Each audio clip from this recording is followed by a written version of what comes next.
Great, here we are, back at it. Grounded with DillyDave. Can you believe it? We're back here at Ferdydurke. We've got a huge squad, huge team to deal with today. I feel very honoured, happy that everyone said yes to coming out. I appreciate that. So today we're joined with many wondrous faces. For me, some old, some new, and I think that's a great mix. So to my left, right here, we've got Rhath, rapper, producer, all-round good boy, and community builder. How you going, mate? Yeah, good, eh? How are you? Yeah, good. To my right here, we have Amutha, who's our connection to the ethereal and the other. Helps us access what we don't already have. Damn, okay. Thanks for coming on. And then also, you can't have a podcast without two Daves. So today we've got Dave Machine, who's a glitch lord, and he won't tell you, but he does have the voice of a bard. So thanks for coming on today. Thanks very much. No worries. So just to get things grounded, I think it's a good way to acknowledge the sacred ground that we're recording and operating on. So I just like to pay my respects to the traditional custodians, not owners of the land, the original people, the First Nations people who tended to the land. The Wurundjeri people, the Kulin Nation is kind of where we're situated at the moment. So I'd like to pay respects to, elders, past, present, and right here with us right now. Acknowledge that sovereignty was never ceded. And hopefully we'll hold a bit of gratitude for being able to share our stories on this land. How do you feel about that? Huge. Huge. Thank you. All right, so what are we doing today? What is this podcast? I mean, I don't think that Dave Machine quite knows what's going on today. And what was your name again? That's the running Ivy theme. as well. We've got fresh faces, Ivy. We also have Atlas behind one of the cameras. Shout outs to Atlas and shout outs to Porsche. Back at it, a full supporter and co-producer, if you will, of this podcast. So what we're doing, the whole idea of being grounded or getting grounded, it's not a punishment from a parent, but it can be. But for me, it's more about connecting with the people and the places around us, right? So for me as an artist, it gets really lonely doing my thing when there's no one else to do it with, right? I don't know if anyone feels similar. I definitely do, yes. I've never once felt that. He's never felt lonely in his life because he's a good, happy, social boy, aren't you, Rye? No, I feel suffocated by the people when I'm around them. Okay, all right. So Rye's taking a different direction. He's being a bit of devil's advocate here, which is cool, which is fine. That's no worries. But yeah, for me, I think if nothing else, this is a moment for us to just connect and share over what we've been working on and doing recently. Just a bit of general housekeeping when it comes to this podcast. I'm going to try and match the BPM of the track in the back. But essentially, ideally, we release 2 episodes a week on the Wednesday and the Sunday, about 5 p.m.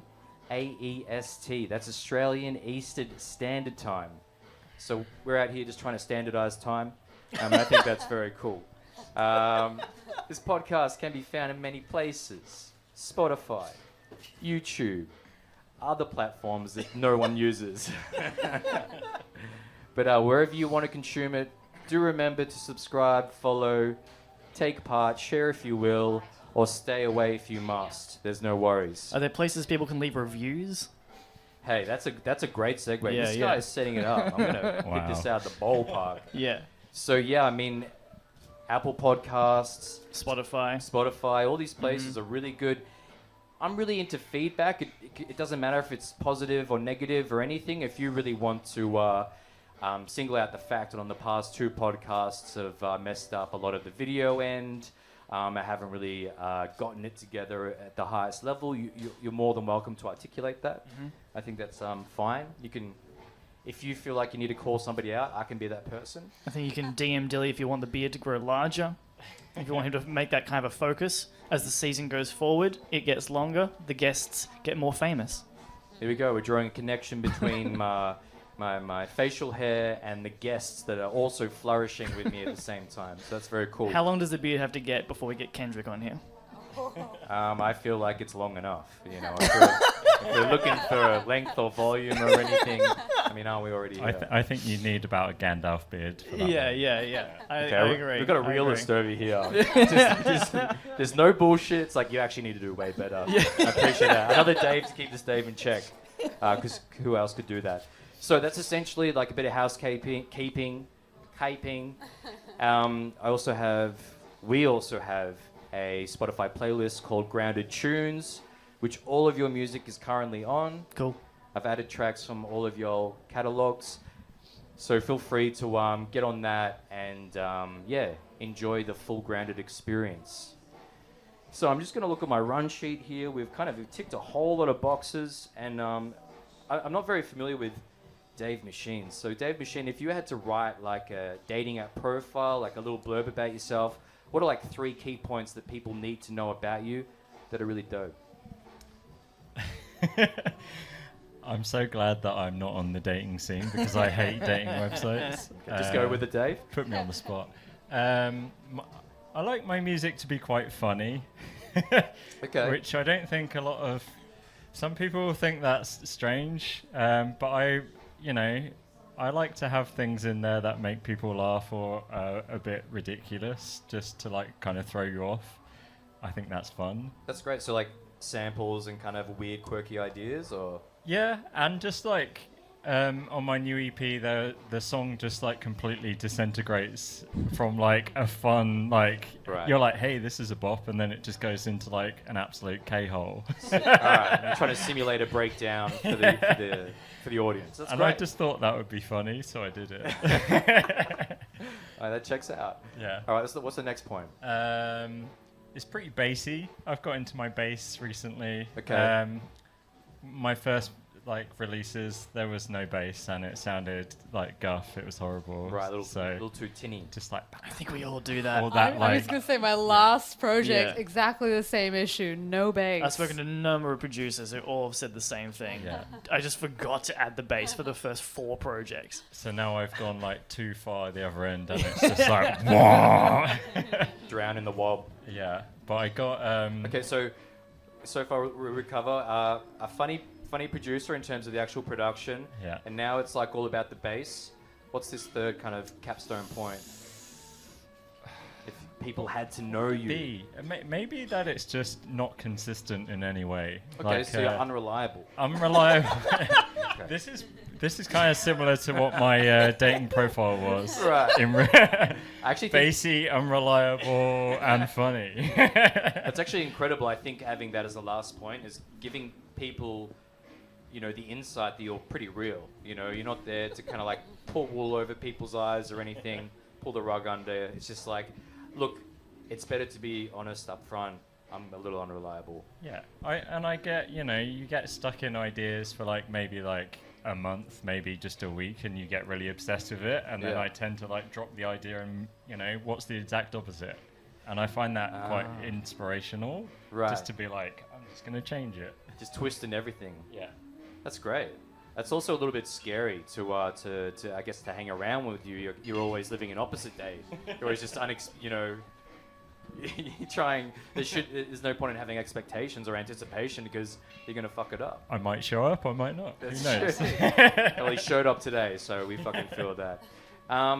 So all you three are actually quite connected right now. Yeah. Rhath, you've got a recent album release, Liminal, which is not only one of my favorite words out there, but it was also quite a good album, In that order. in that order. It's more of my favorite word than a good album. No, it's a classic album. I don't think it can be classic in a day. It can but be appreciate it. classic in a day. All right, well, everyone's being real and just, keeping me in check, which is good. Yeah. So what is happening this Thursday with Yol? What have you coordinated? What is about to happen? This Thursday, we've got the launch of said album Liminal at the Retreat Hotel in Brunswick. We got Shine and Armour joining us as well with a debut of these motherfuckers, Naive Adam, which I'm very excited about. And then I've got my... it's just dogs in the building. at all times. All right. That's what it is. So write that down. Clip it. And I've got my band joining me. It's the second time my band's played with me, so that's going to be fucking cool. Nice. I think it's going to be a very good time and a very loosey-goosey time. I know that. I don't know if you guys want to know, like, let on how little you've rehearsed, but I would say that I'm right there in the same boat with you because we have also only rehearsed once. Hey. So I'm fucking scared, but it's gonna be a fun time. Our first gathering was yesterday, in It's fact. not even a rehearsal. It was like, so how are we going to arrange these songs? Yeah. Fuck yeah. And then we're going to kind of try and wing it from there. I half remember how some of the songs are meant to sound. And I'm just hoping and praying on the day that we're gonna make it run smoothly. Do you? Because there's a fine line between. Because I'm feeling a lot of anxiety about our own lack of rehearsal for my band, but also excitement for that because. Yes. If you go in and go, I know exactly how these songs go. We've played these 1,000 fucking times, and then the audience are going to just see us get up there and just go through the paint by numbers, or they're going to see us get up there and go, I don't know how this goes, but let's take it this direction and then this direction, and maybe fall on our asses. But that'll be also pretty entertaining. Yeah. Do you enjoy that space between the two of anxiety and excitement? I love that space. Totally. Sounds like it's his space. That's my favorite space. If something's too planned or like I can't go wrong, it's not exciting to me. Yeah, and yeah.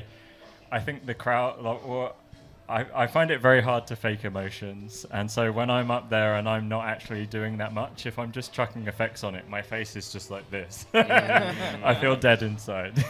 So you need the juggle to make it real and to be engaged. I need it to potentially car crash, which, sometimes it has, which is kind of exciting. Yeah. On the edge. Do you feel similarly in terms of living on the edge in those moments? Yeah, I feel like that's where like the vulnerability, but also the comedy comes out. Yeah. Everyone's just living in that moment together. That spontaneity is so fucking exciting. True. Oh my For god. you and the crowd, right? Because Yeah. they can feel it too. They get that. you know? Right, and they're just kind of riding off our energy. So if we bring it, then they're like, okay, you're setting the tone. Let's just go there with you. And that's why you would go to a gig. You know, Right. if it was exactly like it is on the album or wherever it is, why would they bother coming out? Everyone likes being at home. When they come out, they want to feel like they've had an experience. Right. Because, the more you feel like you're on the edge, they certainly feel that as well. And it's almost, I think from an audience perspective, I think it's almost better to see somebody almost fall or fall and then make that recovery in that moment than seeing them have some kind of like seamless performance, right? 100%.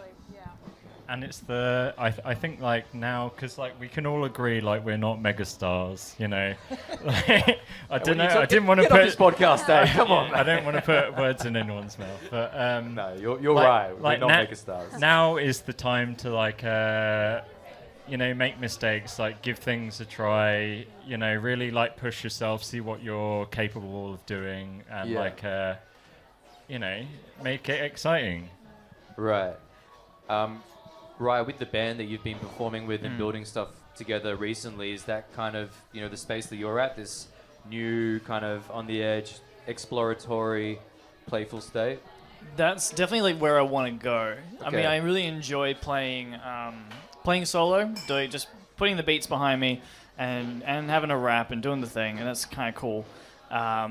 And I get to talk some shit. So I still get to experiment on stage because I love doing the in-between song banter and opening my mouth and seeing what comes out. That's really fun. Yeah. But then I come from bands like that. That's where I started. I started playing in like blues and rock bands when I was like a teenager. So having just a backing track always felt a little bit off. And now Right.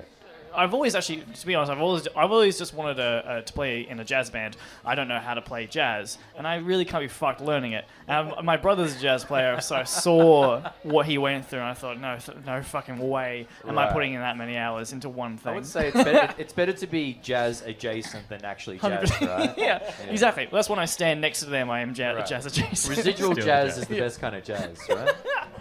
yeah. Just my take.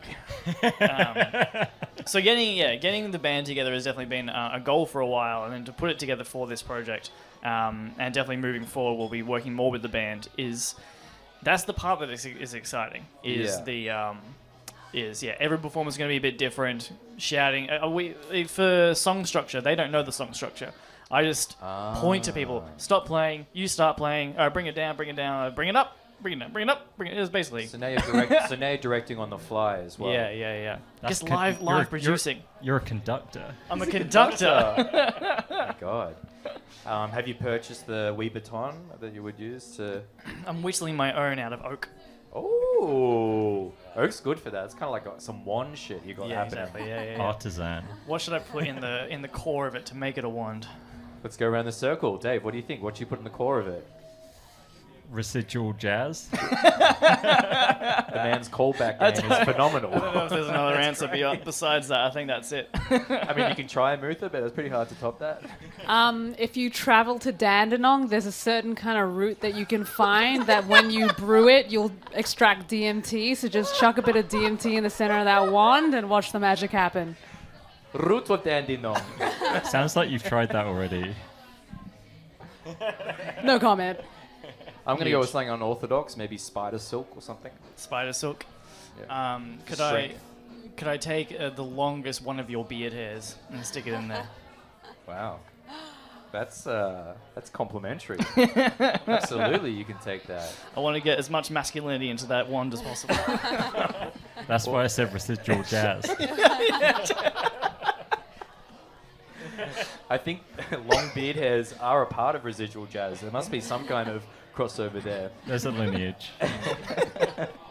So, Rhath, how did you pick up Native Atom? Naive. Shit. Naive It's okay.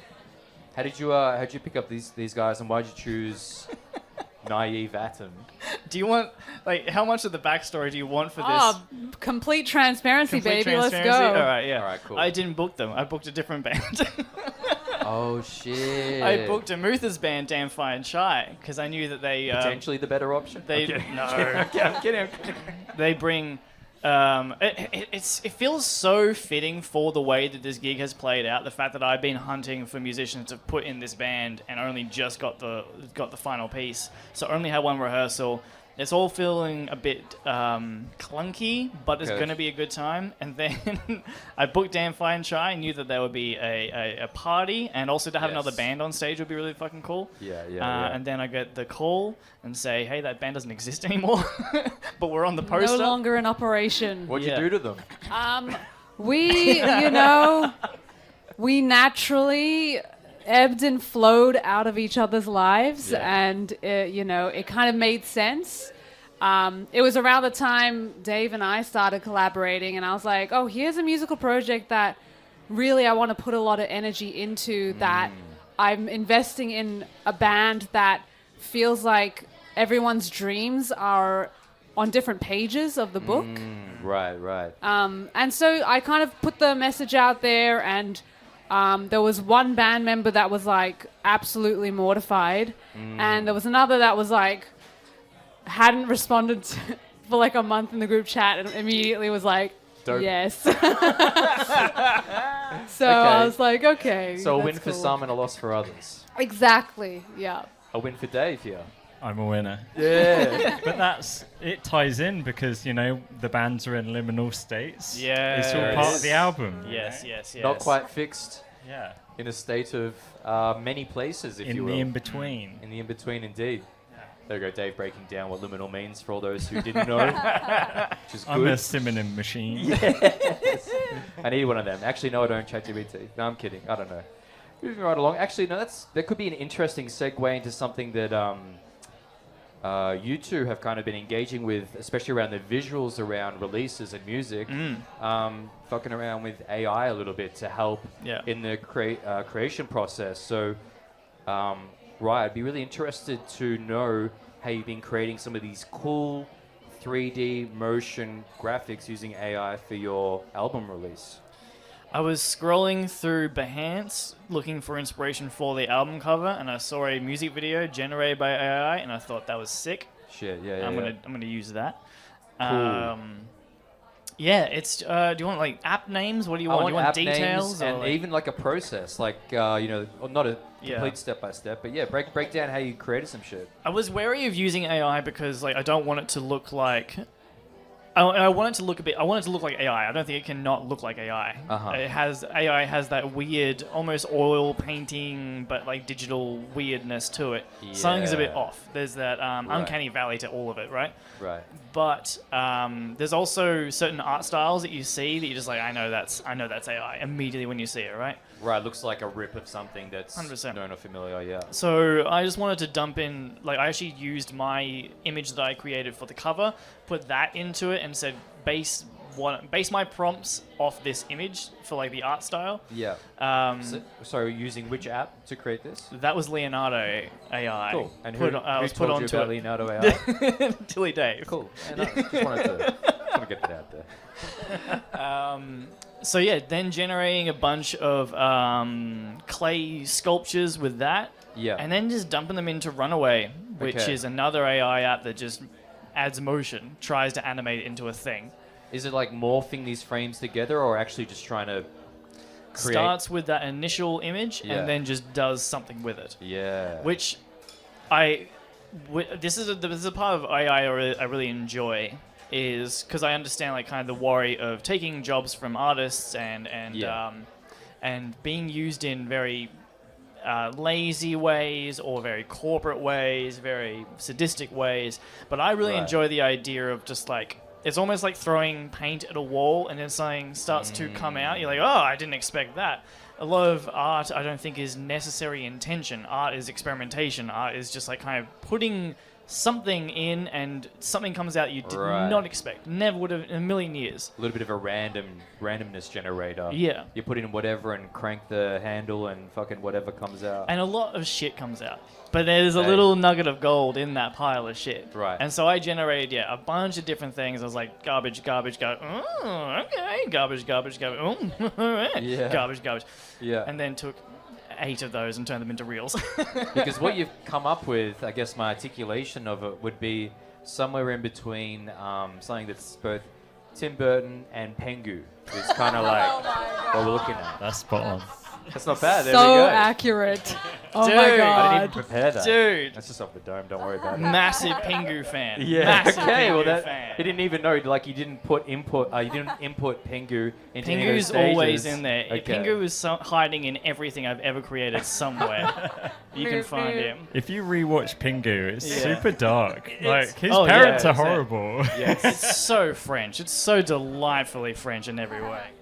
I remember like at school camp putting on cartoons and just turning off the sound and putting on the radio in the background, or putting on a CD player. We would put on Green Day at the time, Yeah. and just see what would line up to make music videos on the fly, and just see. Yeah. And there was this great moment of I think actually we had switched to Muse at that time.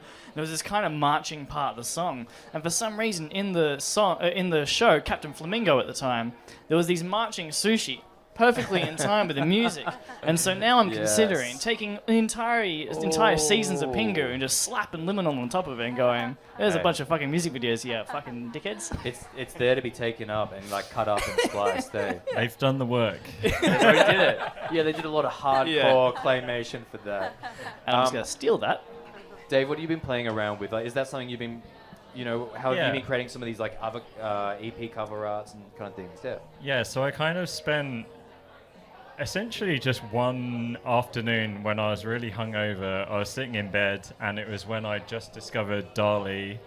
Yeah. And it was when they had those like kind of unlimited credits. So I was Oh, like yeah. in full, like I was in the zone. Like I was like, I was typing in prompts, and this prompt was like getting very specific. It was like very long paragraph with Yeah. very weird abstract references. Yeah. But I found that exact, like I honed it in, and it's like Yes. that randomness, but it's like carving the randomness with the prompt. Yeah, dialing it in just enough in the right spot. Yeah. And then I like downloaded every one of those motherfuckers, put it Yes. into like a Google Drive, let it sit for like a month, and then came back to it and like cherry picked like the ones that I thought were cool. And then Yeah. I kind of like created it was meant to be this like kind of futuristic alternate reality kind of world, and then from that I then was writing the songs with those pictures in mind. So it's like Whoa, really? having that as like a Interesting. reference of like, so yeah, the last EP is all within that world of like these like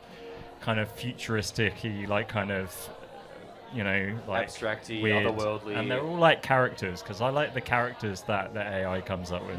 Yeah, right. It's fun. They're like aliens, but with like balaclavas and stuff. Yeah. Right, they're obviously they're problematic humanoids. Yeah. Yeah. But it was interesting because as soon as you bring in like references to like having them in a warehouse and thing, that like changes the prompt, and then it will bring Right. it will have like the like their gestures and like the way they were standing was a bit more like rooted in realism. Okay. And yeah. that was like, I found that very interesting. Probably not a lot of people would find that interesting, but No, I mean, some people geek out on it, but yeah, to get that far in is something. But I find that very interesting that, you know, you've created music using AI visual as a prompt. So it's like this prompt feedback loop that you're fucking inside of. That's wild, Dave. Yeah. So I was, because I really like Gorillaz with their whole vibe, God, and that, these two. and Get that 'em was outta here. that was like, you know, they were joint together. That was like nothing came first. It like influenced each other. Yeah. And then yeah. like Igloo Ghost, if you know him, who's on what's his name, Flying Lotus's okay. record Brain label. Feeder. Brain Feeder, that's it. Thank you. Oh, there it is. You two are and going to like get on real good. and he creates like his whole world. He's had like art galleries of like this world, and it's like very much like a communication of like his music is rooted in this world. And I found that really cool, so I just nicked that idea. So do you find that easier in terms of your music creation process to have it sitting inside some world-building activity? Yeah. And I have like in front of me, I have, because I paint, I'm not very good, but I like paint these abstract things as well. Yeah. And that's like layered on the wall in front of me. So it's like an inspiration Right. wall. I'm very much like a visual person. Ah. I can't create music without any sort of other input. And I can't have other sound, obviously, because that's insane. Wow. Yeah, that's bizarre. Some people have the TV on when they make music, but I find that weird. The TV is an odd source of yeah. media to accompany the creation process. Yeah, Yes. but I think, but I find like visuals is like very like is useful for me, because I will look at, I've got into like video synthesis as well. Yeah, and like that right. inspires my songs. I will just like chuck something on, randomize it, get some crazy visuals going, and then I'll be like, oh, I'll make a song that sounds like that looks. That's very interesting. Amutha, I guess you kind of have a little bit of a similar approach, like a strong pairing between the visual and the music, but do you find you make visuals afterwards, after you've kind of come up with a piece? I don't even know. I mean, like, yeah, so the videos that I put out, I guess so. Sometimes when I'm listening to a beat, I'm imagining, like, what the situation is. Yeah. And I'm playing it out in my mind, and then I will freestyle about it over the loop, and that's usually what creates the song. So Right. So inspired by more of like your own music loop than a visual aspect. I guess so, yeah. The Yeah. visuals are informed by listening to the music. Yeah, okay. Because you create all your like cover art and stuff pretty much, right? I do. For the most part. I do. So my latest project, it was released in April, was actually done on AI and Photoshop as well. Okay, there we go. So Yeah. another low-key AI enthusiast over here. Is that Yeah. the Drippy Jesus? Drippy Jesus. Trippy G. Which is great, by the way. Which Jesus is a lot of looks fun. drippy. Yeah, and that got accepted onto a Christian playlist, which I don't know how that happened. I don't know if they read the album name, but There's some cool young Christians out there. That's good. But the latest EP, I designed the illustration on Photoshop. So I'm like fluctuating between, I do appreciate AI, but I also, sometimes I want to make something really exact, and I don't know how to use AI in the way that I want to create what I'm trying to create as Yeah, well. because you're not messing with, like, I guess your creation process probably isn't just messing with parameters. Right, you know? like so my latest EP is called Belief Thief, and I wanted this little tribal, like, you can't tell whether this thing's demonic or whether it's nice, and it's like sucking ideas out of a mind, and there's another weird toothy guy in the background also sucking ideas. That's like a vampiric embrace. Yeah. And then the person who's getting their mind sucked is like, their eyes are rolled back and they kind of look distressed, but That like, checks are out. they? Or are they having a good time? I don't know. That is a difficult prompt. Right. So, But possible. If you got 4 hours, you could hone it. yeah. I mean, look, this took me more than 4 hours to illustrate, but it is really exact. Like, I'm so happy with it. Yeah, It right. looks really good. You've come to the end product and there's satisfaction. Yes. Yeah. And I think that's the key. It's about whether it ticks the box in your head of Yeah. like how you want to, because it's the visual side of how you want to represent yourself. So it's like, and when you're making that music, like you know how it feels to you, you know how it looks to you. So it's like, by any means, like whatever means you have to do, like you want it to look like how it sounds. you Right. know? Yeah, it has to match really properly for you to be happy, to be like, this is it, show it, yeah? Because that's the first thing that people see, you know, Yeah. before they even listen to the song, they're seeing that visual. Right, So yeah. it has to match. Because if it doesn't, they're not gonna. It's not gonna work. Right, because as soon as somebody's expectations aren't delivered upon, they're out of there, they're checking out. Yeah. That's sort of why I went for AI to generate like reels and what do you call those, canvases on Spotify and stuff like that. Yeah. But the album cover itself, I wanted to make sure that was very much hands-on, built from the scratch. That I had an image in my head. I made that image. It looked exactly it didn't look exactly how it looked in my head, but it never does. But Close enough. yeah, had a little bit more control, or maybe just less time to deal with prompts than Dave did. Yeah. Yeah, you can really sink a lot of time into the perfect prompt, eh? Yeah. I've never done that ever since. Yeah. I ran out all of my energy. You got to do it in one burst. Yeah, totally. It is time consuming, and I think that's I think having a very clear intention of what you want to see is not actually a great place for AI art, unless it's like really middle of the road. Like you want to generate a fantasy character standing in a desert scene, fucking no dramas. We can sort that out and shit in a second. But if you have a particular weird art idea in your head that you want to do for an album cover or something like that, that's going to take... the chances of generating exactly what you want is absurd. You also need to go through all the different AIs that all have their own slightly different tweaks and styles and yada yada. So I don't know. I don't think. I mean, AI is going to get better, so it will take all of our jobs. Don't you fucking worry about that. But it's not there yet. It's not there yet. I just remember a top tip: if you've done AI stuff on DALL-E, it's very low resolution. Chuck it in an upscaler. There Oh it yeah, is. yeah. That's right. how you get it up to that proper amount. Right, enough pixels for it to look good on the IG. That is where Leonardo AI comes into play. It's got an inbuilt got upscaler. It's got 4 different upscalers inbuilt. That didn't exist when I did this. Yeah. It's good stuff. Ryan, I know you might have to leave a little bit.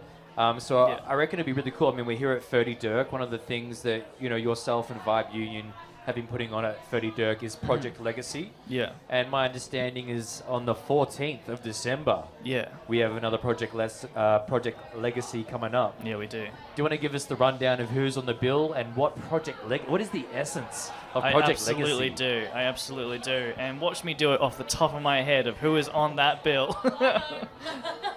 Here we bloody go. I know we're we've here with got... the co-founder of Vibe Union, who's very in touch with Terry books on Axe and knows every single event to the finest detail. We've got Queen Ree. an An incredible rapper and R&B singer. Amazing. We got Raj. This time we're bringing in some producers, and I'm really excited about that. It's kind of indicating the direction we might go a little bit, is trying to bring it, because there's other nights, other showcases out there that are doing obviously just big party hype nights, which Vibe Union are a bunch of fucking chillers. Yes. So I want to do a night this is kind of the point of Project Legacy, and everything else Vibe Union is doing is like a chill night that focuses on the artistry and placing a spotlight on those that deserve it. So this time we're bringing in some producers with Raj and Finn Irregular, and then we also have Nyon, Yeah, I think that's how he's pronounced his name. He's going to be bringing the hype, though. He's going to be fucking killing it. So it's going to be a good night. Did Sadiva help us out with hooking some of those artists up? Sadiva has helped out a lot with hooking those artists up. Do you want to talk on any of the artists that are coming up for Project Legacy? I guess what I will say, so I gotta squeeze on in here. G'day. Yeah, get in. Everyone, My name is Sadiva. This is Sadiva, the person who is kind of purely responsible, or at least 50% responsible for this happening. So, please. So Raj is a really good friend of mine. He'll be doing a live beat set, but he does a lot of kind of like G-funk sort of stuff. So he'll have kind of multiple bits and pieces. Talk box? I don't know if he has a That would be talk cool. box. Yeah. I love a So talk box. dope. He has a whole setup though. Okay, There's cool. like 4 different. I mean, it's not, if he doesn't have a 404, talk of box, it's fine. course. Go full on Chromio. And then Finn Irregular actually has this crazy new guitar thing. Okay. It's like an electronic guitar thing. right. And so I saw him do a set a couple months ago. I've known him for a long time. He used to be, he's also a part of a band called Messy Mammals. Okay, cool. Yeah. So, but yeah, Finn does a really crazy, awesome, like, eclectic beat set. Yeah. And the other guy, I forget how to pronounce his name. Neon? Yeah. Sorry, Neon, if I we're... realised that's the only time I've said his name out loud. Yeah, me too. But we got him through a connection through my boss, really. And he's Yeah. a New Zealand rapper, if I'm correct. Oh, great. And he's quite amazing. Really great stuff. Cool. Some talent from El Tadora. But Raj will bring the G-Funk. And Cool. he's just an incredible, incredible producer. He was in Japan for a couple of years, so I kind of missed him a lot. Uh-huh. And a lot of these, a lot of the producers that we kind of want to be getting in, and I guess kind of how I know Dave is through Beat Lab and stuff like Yeah, that. right. Yeah. So shout out Wallacey. Shout outs, Yeah. indeed. Cool. Thanks for that breakdown. Appreciate You're it. so welcome. Legend. So yeah, I think that's pretty cool that you're getting. I think it's pretty cool that you're getting, other people helping book people for gigs, because I mean it's so easy for us just to fall into our own net and network, right? 100%. To be perfectly honest, like it's just we've fallen into our own into our own. What did you just say? Net or network. Our own network. It's easy to fill up all the lineups with people that we know, the people we work with all the time, Yeah. which is all well and good. But I do want to extend that net a lot wider. And I am shocked. As someone who books a lot of events and I think have my eyes somewhat on the scene, Yeah. I keep meeting people and they just, have you heard this person? Have you heard this person? Have you heard this person? And I don't know anyone. I'm like, God damn. There is so many little niches within Melbourne and little Pockets. cliques, little pockets. Yes. And I'm excited to try and tap into every single one, but I'm gonna need assistance, which thank God I do have. And that's why Ferdydurke is so good in terms of being one of the places that all these different pockets come to, right? Like, it does seem to be a place somehow that's made itself accessible or appealing to all these different producers, or just artists in general, So I think that's really cool. DillyDave, I'm gonna have to dip. I do Bro, apologize. I truly appreciate it. Everybody out there, make some noise for Rhath. Catchy's album, Liminal. This will be released tomorrow, so potentially if you what will be the date on the Thursday? The 23rd? 23rd Thursday, the Retreat. The Retreat Hotel in Brunswick. There are In two Brunswick. retreats. Do not go to the one in Abbotsford. Go to the one in Brunswick. Yes. We dare not venture to Abbotsford. Ugh. Anyway, thanks Rhath for coming on. You were dismissed. Do what you gotta do, be what you gotta be. Yeah. See you motherfuckers on Thursday. All right, bye. There it is. Thanks, See you mate. then. Cool. Just shedding some dead weight. I'm kidding. So, you two have been working on a lot together recently, eh? Yes. It was, I feel like we've only known each other for a very short time, but I feel like we're artistically very, entwined now. Yeah. A lot of crossover in our tastes. But also a lot of stuff that Dave's like introducing me to that I'm just like, whoa, I didn't know that I'd like this. This is so dope. So Any examples of what I that think kind of is? I think he's pointed out things that I'm making and then I've leaned into them more. I think I mentioned to you today like UK garage crossed with neo soul. Yeah. And like just the kind of drum and bass and jungle that he makes as well. Like Yeah, because I'm English, Yeah, as you yeah. may know. No, we know. We know. Hello, mate. That was the least English accent. We loved it though. Hello there, mate. I've been here Wait, too what? long. Yeah, like growing up, like I heard, like, you know, I had an older brother who was playing like garage. He was going to the club when it was coming out, and I heard a lot of that early garage, which was essentially Right. like neo soul, but like it was like slowly merging into the garage, and I Right. heard that on a few of the songs, like especially Big Stepper. When I heard that, I was like, wow, that's a jam. Yeah. I'm you- leaning into that a lot more now. Like I'm listening to a lot of UK garage and I'm trying to like emanate the drum pads and stuff like that. Right. So it's something that you were doing inadvertently, but now you can identify those clear elements. Yes. And yeah, focus on it. totally.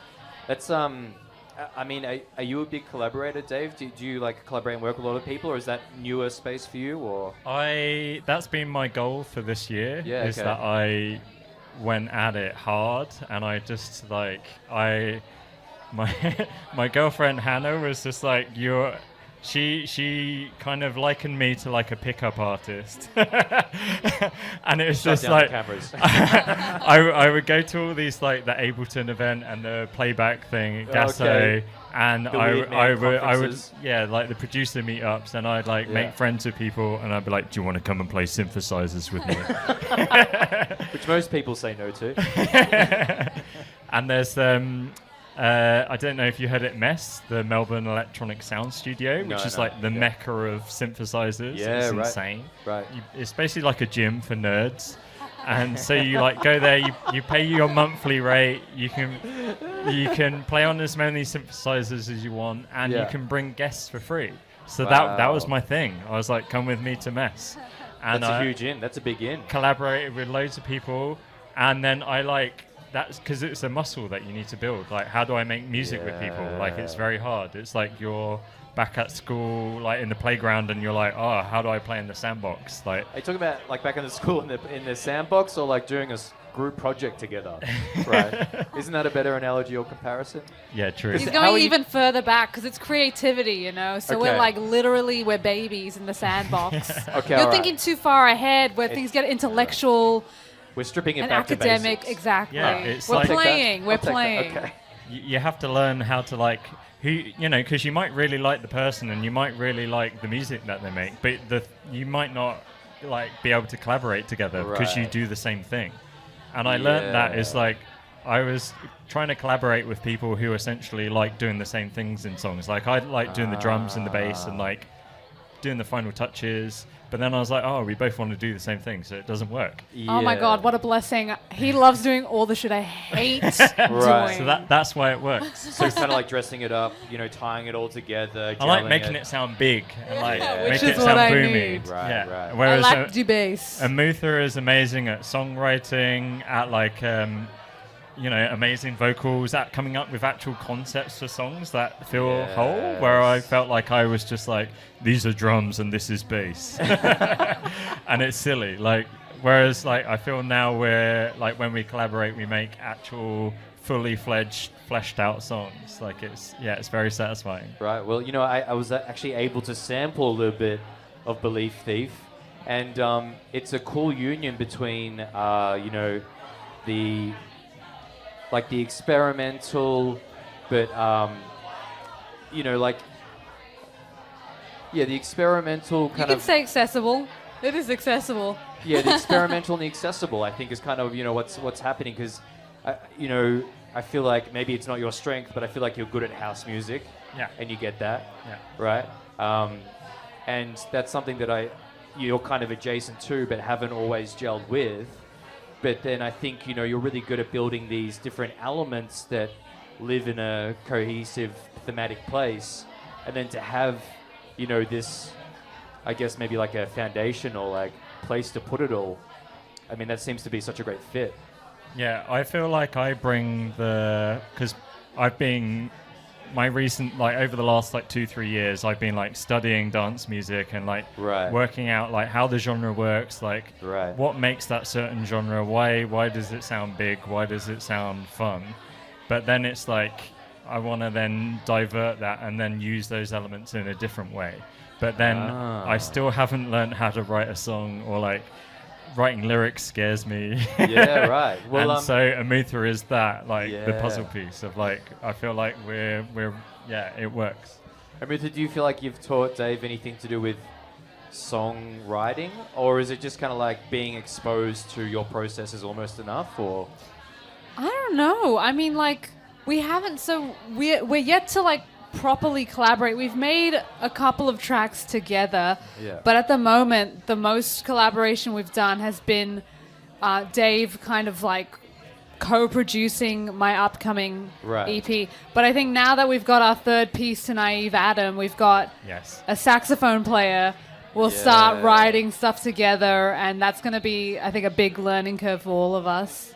Yeah, I'm very excited for that upcoming thing. But this is like making the songs with you, co-producing the songs was the first time that I was thinking about how I produce in terms of like how it fits the like what the song is trying to say, like thematically.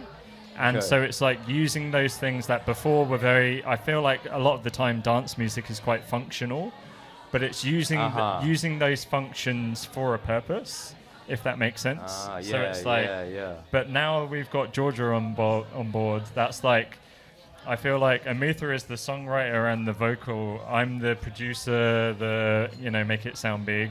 And then we've now got Georgia on live instrumentation. So it's like to me, that's like the three key points of like what makes like really standout music, of like a proper structure, great themes and storytelling in the song, great production, but then also like the sound of like a real instrument is like, and like really expression through that real instrument to me is like what a lot of bedroom producers are missing, because I think it's very easy to get into that, like, I do it myself, where I'm like going on Splice, or I'm using just electronic things and like straight out of the computer. I'm like trying to do my thing with my synthesizer, but there's only so much you can say with the synthesizer. And if you then blend that with a very grounded, like there's nothing that sounds more like human than a saxophone. Like you're blowing in, that's your air and your being into that saxophone, and it's like the expression from that is it breathes untouched, life, right? Yeah. And so that as a little medley is like, I'm so excited to explore it. Cool. And also just like a small note on that, Georgia was playing like not classical necessarily, but she understood all of the foundational theory, and she fell into that trap of like being quite restricted by knowing the theory. And a lot of people, once they study classical, they just can't go back to, or they can't go into improvisation because they feel like they need that structure. You're locked into those patterns. Exactly. So she went away from sax for like 10 years. And the first time she actually picked the sax up was to play and jam on one of the Dan Fine Chai's tracks. Oh, get the fuck out of here. I did not know that. That's cool. 10 years. Ooh. Yep. Wow. And then and then fast forward to a year, that track is unreleased, but this coming Thursday we're performing the track that she played on over a different beat, Sunday Eve. Yeah. So it's just like this weird full circle moment. Everything happens for a reason. Exactly. Totally. Do both of you kind of feel like there is that element of having faith in the chance of the universe, like giving some things up to, like relinquishing controls of some things with the expectation of the universe is probably going to figure it out somehow? I don't know if you were leading me into mentioning this story, and I don't even know if you know this story. I don't know what I know. That's all I know. I was like listening to this lady giving this lecture, and she was talking about how to relax, how to relax into creating reality. And it was a really beautiful lecture, and she was talking about her own stress that she was experiencing. So she was sitting at a restaurant. This restaurant accommodated for children, so they had these pieces of paper on the table and they had crayons. So she sat there and she wrote a list out. So on one side of the list she wrote things that I need to organize. So she wrote, okay, I need to do this, I need to do that, I need to do that. And then she wrote things that the universe needs to organize. Yeah. And then that side of the list is just like, I don't even need to think about that. Right. So I really appreciated reading this list, and I'm listening to this podcast as I'm arriving at playback. Oh, I park my car behind this other car, and I've been sitting in my car for like a good 5 minutes now, finishing off this lecture. And then I'm like, okay, you know what? I'm going to do this too. I wrote down things that I need to organize on one side. And then on the other side, and so this list was like, okay, I need to improve my production. I need to do this. I need to do that. Yeah. On the other side, I wrote, bring me the right person who can help me with this. And I look up, and someone's getting out of their car, and I just felt it. I'm like, this is the person. This fucking guy. Yeah, and it's just so happens it was Dave. And the thing is, I didn't even realize that until the end of the night. I just went and I sat down next to you, and we just immediately clicked. You marched it when I'm at playback, like I sit there at a table and then I just like I leave it up to the universe, but I'm actually just very socially anxious. Great cover. So I'm like sitting there, and then you march over, and then we just start chatting, and I'm like, oh, this is cool. And then we're kind of talking about like I think we started talking about maybe K-Tronada, and I was like, oh, that's cool to have someone who has like that shared thing. And then your song came, because at playback, like it's a producer thing where you play your songs at the Gasso on the big speakers. Yeah. And so we heard each other's songs, and we're like, oh shit, I love your song. And then, you know, Amutha like my song. And I was like, this is cool. And then we just kind of like worked out from there. But it just, never in a point in my head was I like questioning like, oh, should I make music with this person? It was just like, well, it's obvious we were going to make music together. Right, because it fell into place just so fucking well. It was just easy. And I think that's the thing with music. It's like you can struggle all you want, but like the best things always come the easiest. Like when you're trying to make a song, it's always like the easiest song is the best song, because you can hear it when you listen to it. It's like if it was a struggle, you can hear the struggle. Yeah, I guess that's a good tip. Like if you're in the process of making something and it's a struggle to appreciate or listen to or consume in any way, then that could be an indicator, right? Yeah. And I think sometimes you just gotta step outside of, you know, your bedroom, your little bubble. You gotta walk around and talk to some people.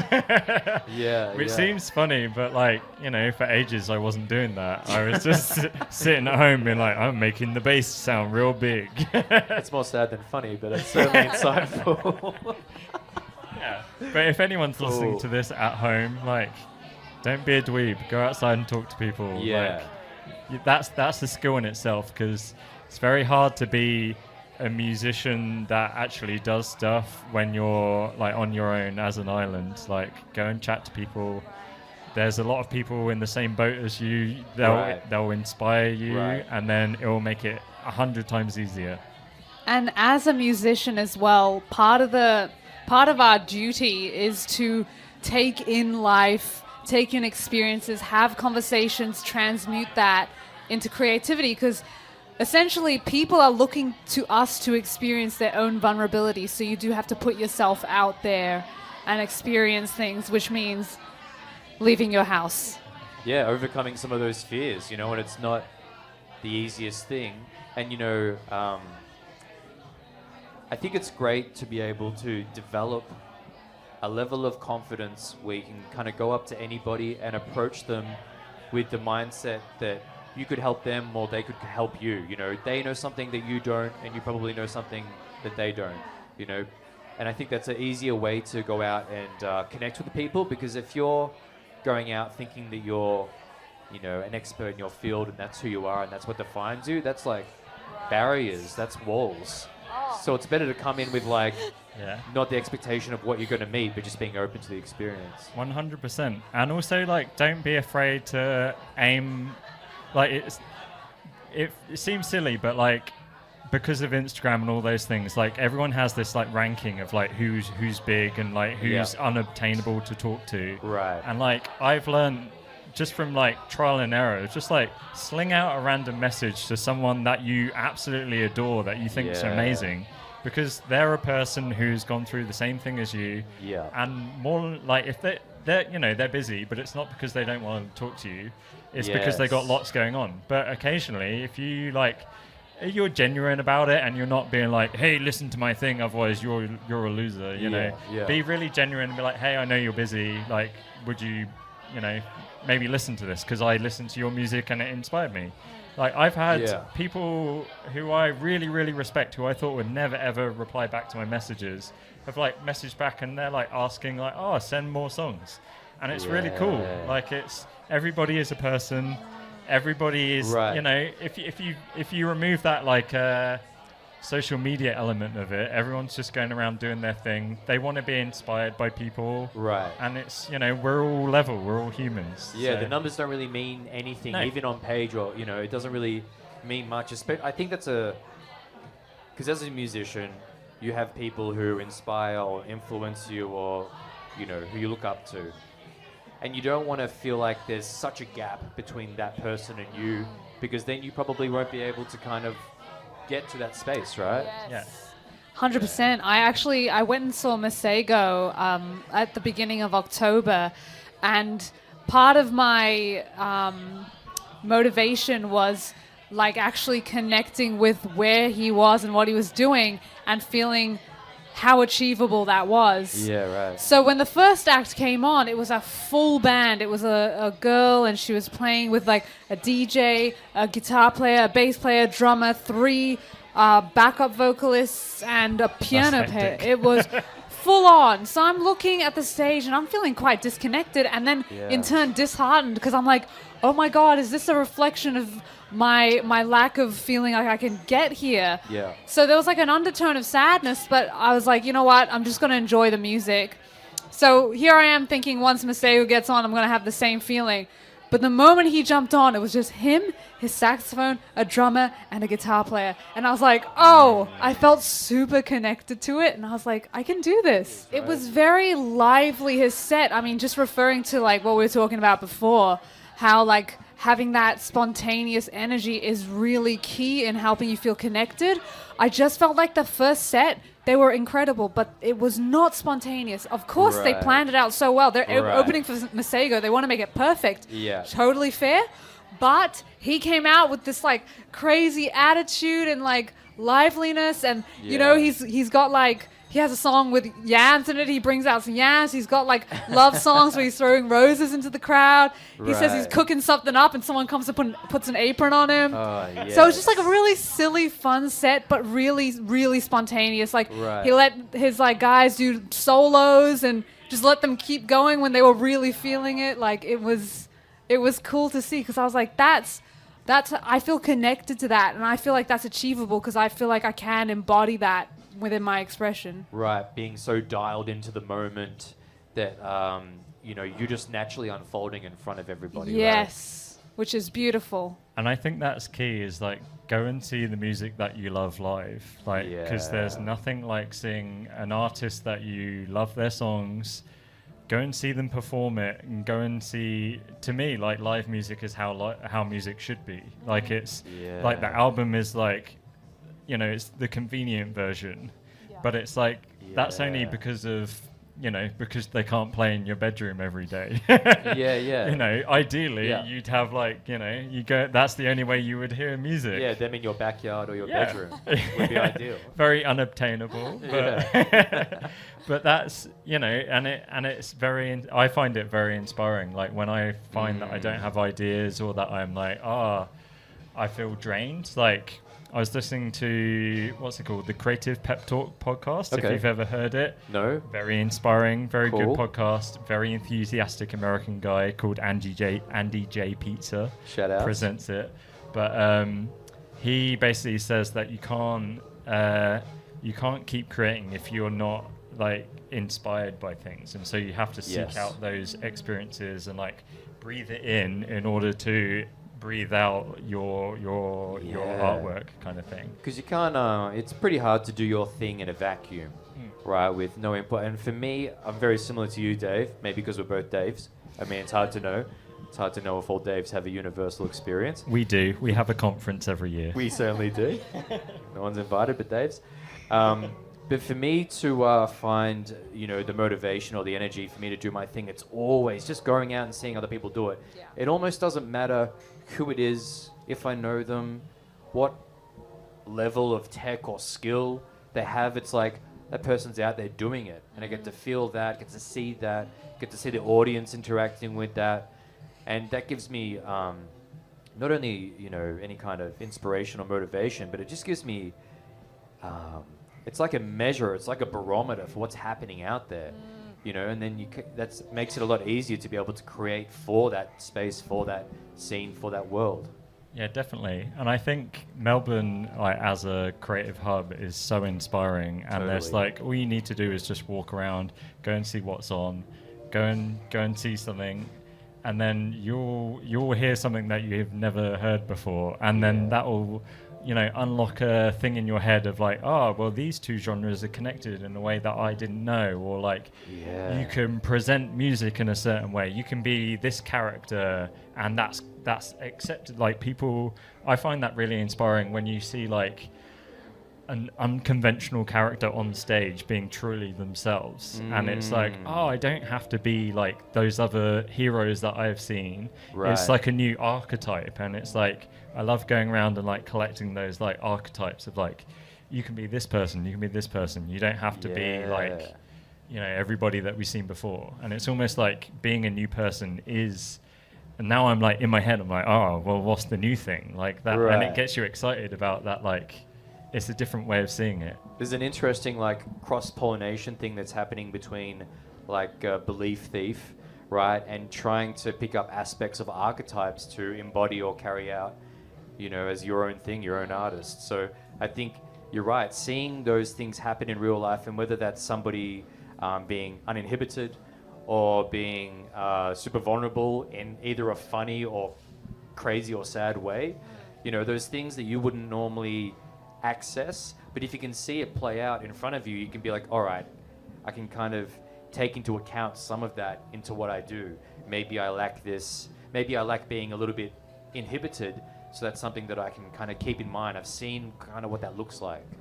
There's a band called Dry Cleaning. I don't know if you've heard of them. No. Who's a British post-punk band. Yeah. And the lead singer is essentially... She does this spoken word thing, but it's all she looks very anxious on stage, and she looks hostile. Okay. And it's that completely threw me, because I was and it goes with it's very dry, very British, but right. For her to have that, it's almost like a confidence with because she she's an anxious person, she can't change that, right. And so she really fully lives into it, and that's where the confidence comes in. Yeah. And I found that was very, very interesting. And it's and now it's become a character that she plays, and it's she really leans into it, because she's obviously built the confidence over these years. Right, and right. I just found that really inspiring, is that you can think, what's the thing that's holding me back? Why would I not want to perform on stage? And then you use that as your superpower. Yeah, that's right. You're flipping the weakness into a strength. I think that's a great way to approach really anything in life, right? Yeah, definitely. Yeah, whether it's cooking or trying to remember Eminem lyrics or whatever it is. Shout out to, we got Jess in the house, avid supporter of the scene. We've got a few people in the room at the moment. I don't know, I'm going to try something a little bit different. Are there any questions that anyone has here for either Dave, Amutha, or this other Dave? Anything that comes to mind? You could even ask what is going on right now. Anyone have anything? I see Jess nodding her head.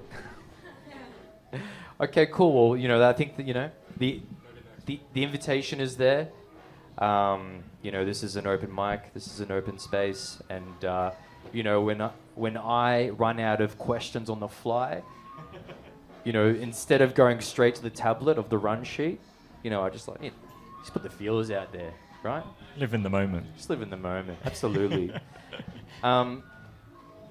So, you know, I think that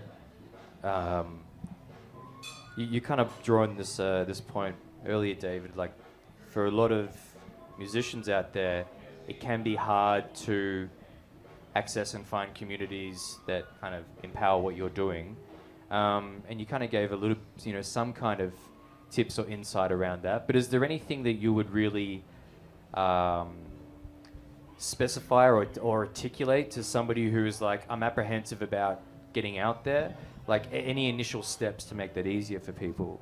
I would say find something that is regular, that's like some sort of like gathering thing. Like, I go to the Ableton meetup at the channel, like the art center, and and playback at the Gasso, and they're like held, I don't know, like once a month or something, I don't know. And then I just go to every single one, and so like consistency of just like almost like that's my job to go there.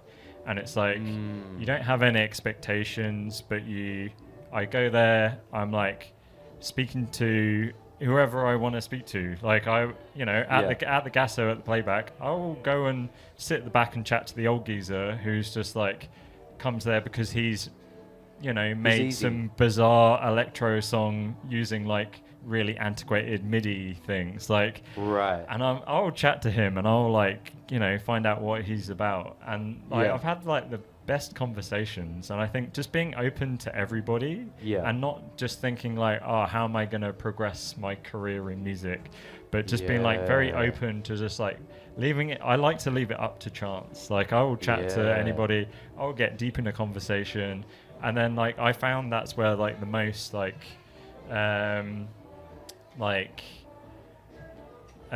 what's the word? Like, the most fulfilling conversations come about, and then like weird connections. And then because Melbourne, like, it's big, but it's not that big. Sure. It ends up coming round, and then you're like, oh shit, you know that person, you know that person, and then you get to know the city and like its inhabitants really well. So, and I really like that, like the broad community. Right, but you know that comes with not having the expectations around how and who you're going to meet. Exactly. Yeah. Because I found that there was one time at the Gasso, I'm not going to mention names, but there was this kid who came round and he was like, you know, I heard you made beats, and he was just like, he had some steez and swagger. I want to master your tunes, and it's like, just no relationship building, nothing. He was just like there to do business. He was talking over people's songs, just being very rude, and it just came off very, very icky. And I feel like he's probably thinking he's going there, he's working, he's grinding, he's doing his hours, but it came across to me as very disingenuous. And I think everyone can pick up on that, and it's like, you got to be how you want to be in life, you know. I mean, just expanding on that. So like, someone who has that kind of grind set about music, they might make it. Who knows? They might make it, but like, I think the energy that they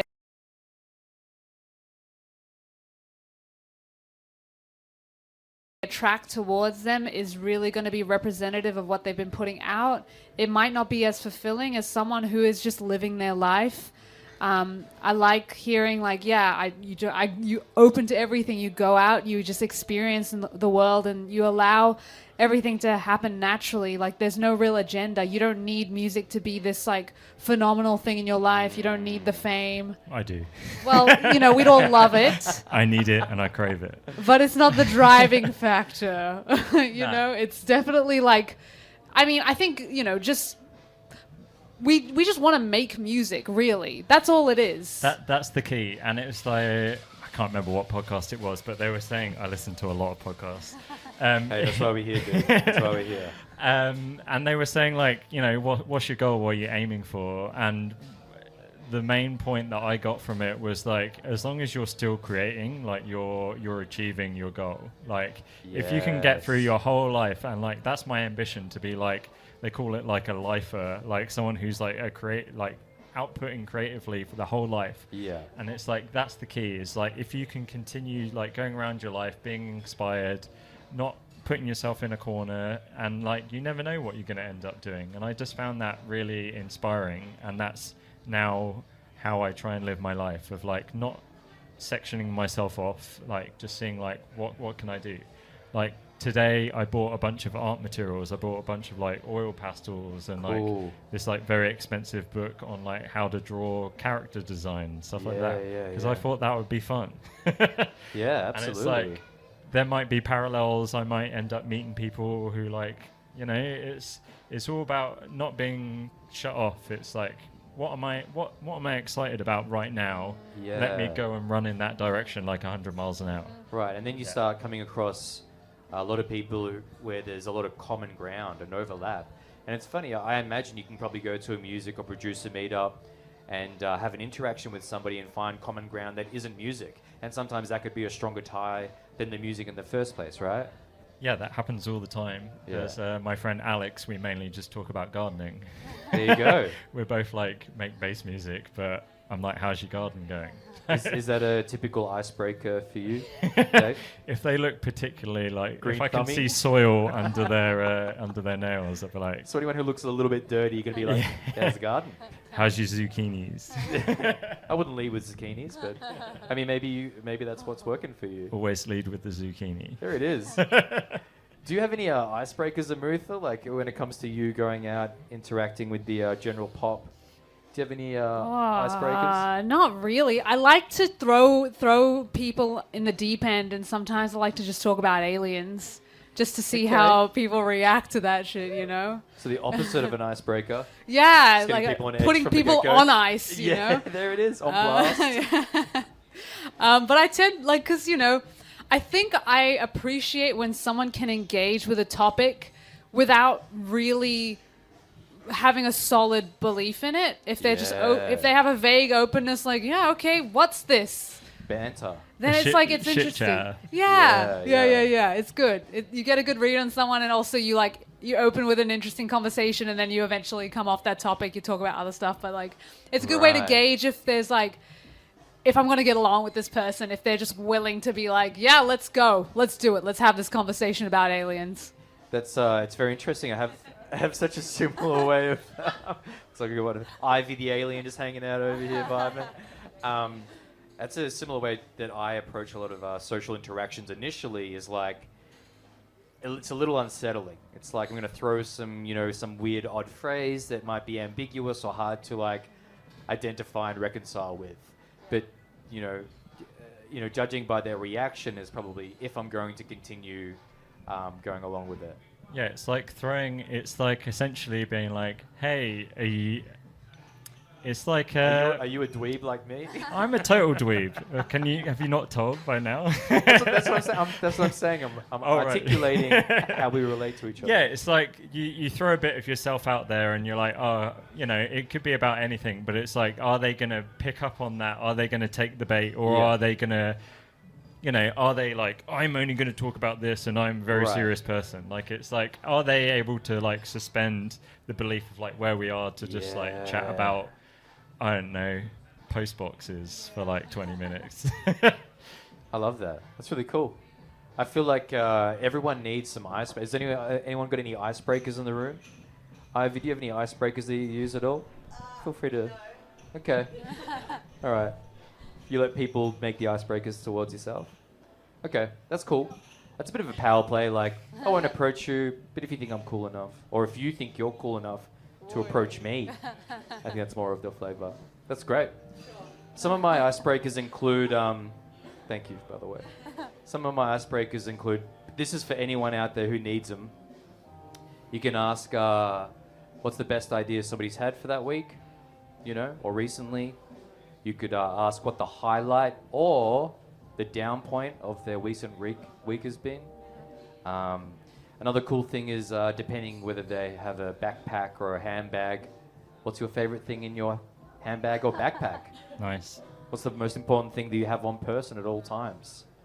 I go for, you've got 5 fingers, each one can shoot out a liquid. Which one are you going for? Holy shit, that's a mind melter. Yeah. You're first and then I have to do it. You can tell a lot about a person because it shows what they value. 5 liquids. Wait, so I choose the liquid they can shoot out? Every finger is a separate liquid. You've got 5. Oh my god, okay. So I would say my thumb is cannabis oil. Yes. I don't know if that's Yes. a liquid, but it'll be in a warm hand, so it would have liquefied. Maybe I'll put water in my pointer finger. Probably important. Just to stay hydrated. Or would you put it in the middle because it's the longest hose? I don't know. I feel like the middle has to be like something a little bit, I don't know, like liquid cocaine or something fuck like you. that. Whoa. Yeah, Which something would like be that. liquid cocaine. Yeah, very good. Ring finger. We're going to cut all this out of the podcast. by the way. I'm kidding. Ring finger. Maybe MDMA. Okay. Liquefied. We're really just loading it. Because you know, I see a theme here. I can't think of any other liquids. Except Okay, for drugs. wait. And my pinky would be orange juice. Yeah. I love orange juice. Huge. Super Vitamin delicious. C in the Yeah. house. Cool. I'd probably take the cannabis oil and the H2O. Very important. The middle finger would probably be like tequila, as a kind of like a aggravated fuck you. I'm really just getting into it. God, what else have we got? Candle? Liquid. So maybe hot wax. I can put into people's eyes if I want to blind them. Hot wax. Okay, I'll take that. But it's also like a cool like hip hop term, like hot wax. Milky Bar Kid's got some hot wax coming out that finger. The third option would be like maybe it'd be milk. It would have to be milk. I don't think we can fit the cookie crumbs in it. I think it would just have to be. Be really uncomfortable squeezing some cookie crumbs out of your pinky. You would feel the pain. You would. That's awesome. Well, look, I feel like we're coming to the tail end of this podcast. It's actually been smooth running. Not that doesn't always happen on my podcasts, but y'all have been really good guests. If you just want to leave by like kind of saying what's coming up that we should kind of keep eyes on in terms of projects or whatever you're working on, and then the second part is like if you have any tips for people in terms of getting grounded or centering their being, feel free to share also. Dave Machine, take it away. Okay. We've got the gig on Thursday. I think that's the key one right now. Yep. And I think, when are you releasing the EP? The EP is coming out on the 10th of January. Locked There it in is. today. We got a date. That's exciting. Yeah, very exciting. I don't have any release dates myself, but I like to churn shit out, so... You've got a recent release? Oh, yeah. Kind of? As soon as I release things, I'm like, they're dead to me. All right, we're not talking about his deceased children then, I guess. But yeah, it's called Sunken Clouds. Cool. It's like silly, bassy music with some very good remixes by other people on it as well. Right. Released by Delight Records, very good record label based in Melbourne, so check their stuff out as well. Awesome. Big ups. Yeah, big up. And any grounding tips? I would say something that I've learned this year is that exercise is actually good. Hey. And There we go. as much as I hate it, and I've always thought that I would never be someone who exercises, like I do yoga 3 times a week, and I go to like, he calls it cycling, but it's spin class, the There instructor. it is. And yeah, that's made me a lot happier, a lot less Yeah. anxious, and I just feel ready to pomp. Pom. That's awesome. That's a great share. Yeah, The physical embodiment of what the flesh vehicle could and should be. exactly. Amutha, what do we got? What's coming up? What's going down? You know, Dave said it all. I've got the EP coming out on the 10th of Jan. We've got this gig coming up with Rye on the 23rd of November. Yep. So I'll move straight on to grounding moments. Which you are potentially an expert on. Oh my gosh, One of the the key pressure's grounders on. of my life, I would say. Recently, I've been noticing a lot of strange feelings coming up and not actually feeling almost not capable of processing them. And something that I've been slowly trying to do is like doom scrolling is one that can get me. Yeah. So when I feel like I'm going to do that, I have started finding different DJ mixes that I really like, and I just keep the tab open. No shit. When I'm feeling it, I literally put the mix on, and I go and lie on my bed, and I just listen to it until I feel ready to be creative again or just get on with my life. Right, just some in-the-moment music therapy, Yeah. self-imposed. Let the and it's usually music that's like I know is really gonna hit. Okay, so it's really there to awaken you. Yeah, and get those I'm going to senses feel really firing. connected to it. I'm going to want to move to it, and it's going to get me out of my mind and into my body. So, yeah. Awesome, powerful shares. Well, I appreciate it. Thank you both Thank you. for coming on. Thanks, Dilly. You know, it's always easy to get along with Dave's. So this has been certainly not an exception to that. Thanks for everyone in the room today. I appreciate it. We've got Ivy, Jess, Porsche, Atlas. Thanks for holding down the cams. Shout out to Ferdydurke for having it. Thank you, Ferdy. Thanks, Ferds. Big love, yes. And we look up to the whoever is above us and say thank you to them. Appreciate it. Shut it down! Shut it down! Turn it off!